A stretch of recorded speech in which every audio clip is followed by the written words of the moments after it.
this perfect love.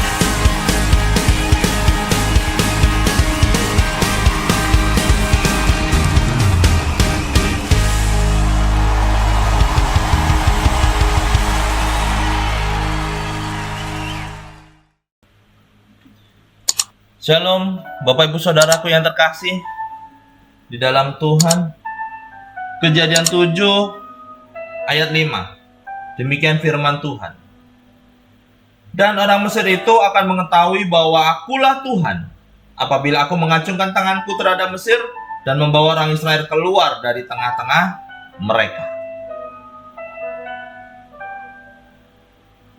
Dengan hati yang besar, bahkan dengan berani, sebab Musa dan Harun diutus oleh Allah, diutus atas nama Yahweh untuk pergi kepada Firaun dan menuntut akan pembebasan budak-budak Israel. Akan tetapi Musa dan Harun juga sudah diberitahu bahwa Firaun pasti akan menolak dan merendahkan mereka. Apa yang tertulis dalam Alkitab ini menyatakan bahwa bagaimana kokohnya pendirian seorang Firaun. Itu kemungkinan juga disebabkan oleh Allah. Allah yang membuat Firaun juga mengeraskan hati. Dalam Keluaran 7 ayat yang ketiga dituliskan Allah akan mengeraskan hati Firaun. Dan dalam Keluaran 8 ayat 15 ternyata Firaun sendiri berkeras hati. Firaun tetap berkeras hati dan tidak mau mendengarkan permintaan Musa. Di sini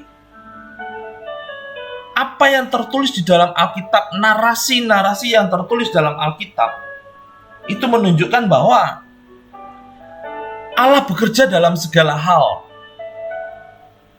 Allah mengeraskan hati orang yang mengeraskan hatinya. Pada tuh ada orang yang merasa bahwa dia tidak butuh kebenaran, terkadang Allah juga memberikan kekerasan dalam hati orang itu, supaya orang itu benar-benar menjauh. Akan tetapi Allah juga mengutus orang lain untuk mendekati dan mengabarkan tentang kabar baik. Bagaimana Allah bekerja di tengah-tengah dalam rencananya. Musa berangkat dengan membawa tongkatnya. Di hadapan Firaun, Musa mengulurkan tangannya. Lalu muncul tulah baru yang menimpa penduduk Mesir. Ada 10 macam tulah yang dibuat oleh Musa, oleh perantaraan Musa, dengan perintah Allah. Yang pertama, air sungai Nil menjadi darah. Kemudian kodok memenuhi tanah Mesir. Selanjutnya datang tulah serangga dan lalat, diikuti dengan serangan penyakit mematikan atas ternak, bisul kepada manusia dan hewan.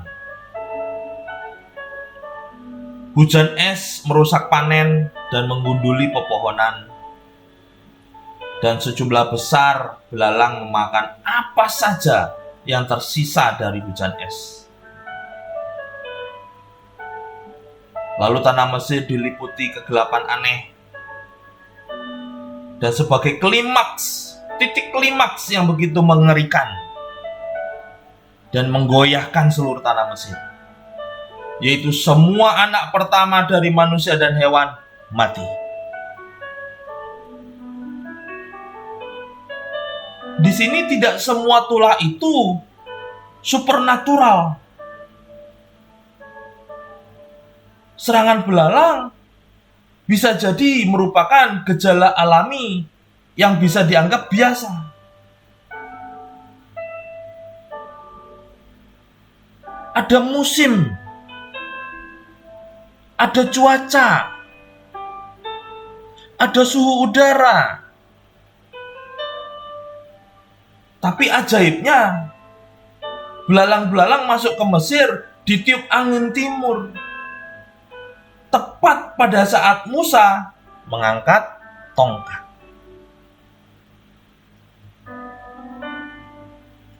Di sini tulah demi tulah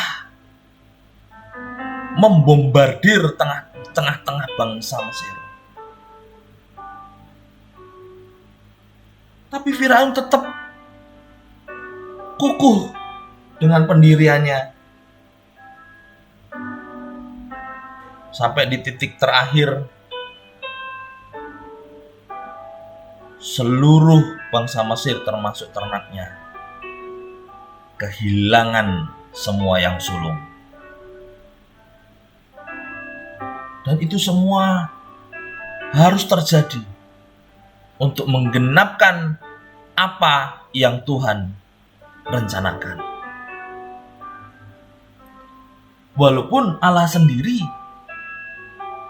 tidak menyukai yang namanya pembantaian, tapi bagi orang yang berkeras hati, Allah memiliki hukum.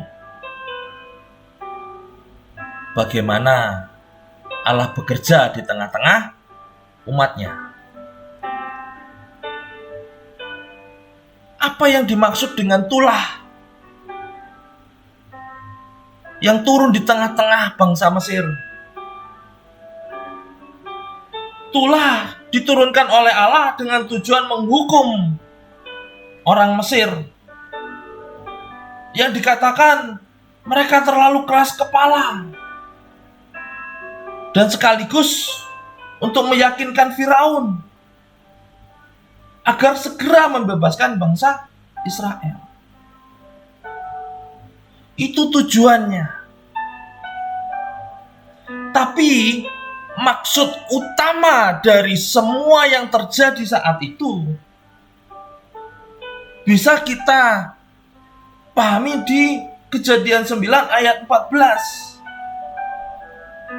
yang berbunyi demikian. Engkau mengetahui bahwa tidak ada yang seperti aku di seluruh bumi. Di seluruh pasal di dalam kitab Keluaran, tulisan-tulisan ungkapan bahwa tidak ada yang seperti aku di seluruh bumi, dan bahwa akulah Tuhan Allahmu. Ini terus disuarakan.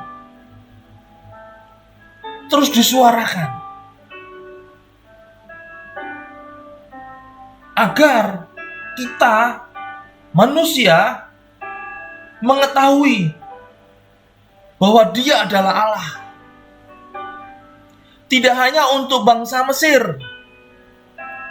tidak hanya untuk Musa dan Harun, tapi juga untuk bangsa Israel.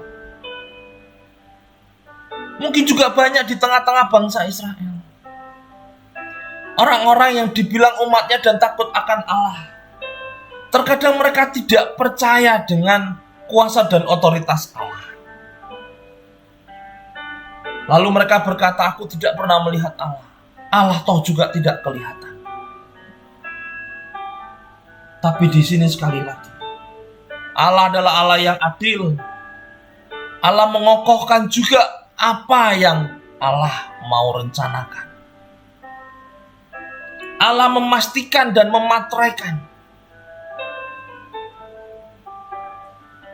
Jadi apa yang disuarakan bahwa kita akan mengetahui bahwa Dia adalah Allah.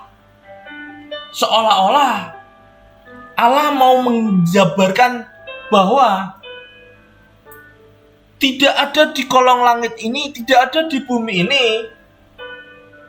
sosok yang memiliki ambisi atau kuasa yang melebihi atau lebih besar daripada Allah. Apalagi kita manusia. Oleh sebab itu manusia sebagai makhluk ciptaan Allah menjunjung tinggi dan menyembah Allah. Dikatakan bahwa kita adalah penyembah-penyembah dalam roh dan kebenaran. Tapi siapa yang kita sembah? Siapa yang patut kita tindikan? Yaitu Allah. Sebab Dialah Allah satu-satunya di muka bumi ini. Dan keinginan untuk menyaingi atau merasa lebih besar daripada Allah, itu adalah dosa yang terbesar buat manusia. Tuhan Yesus memberkati.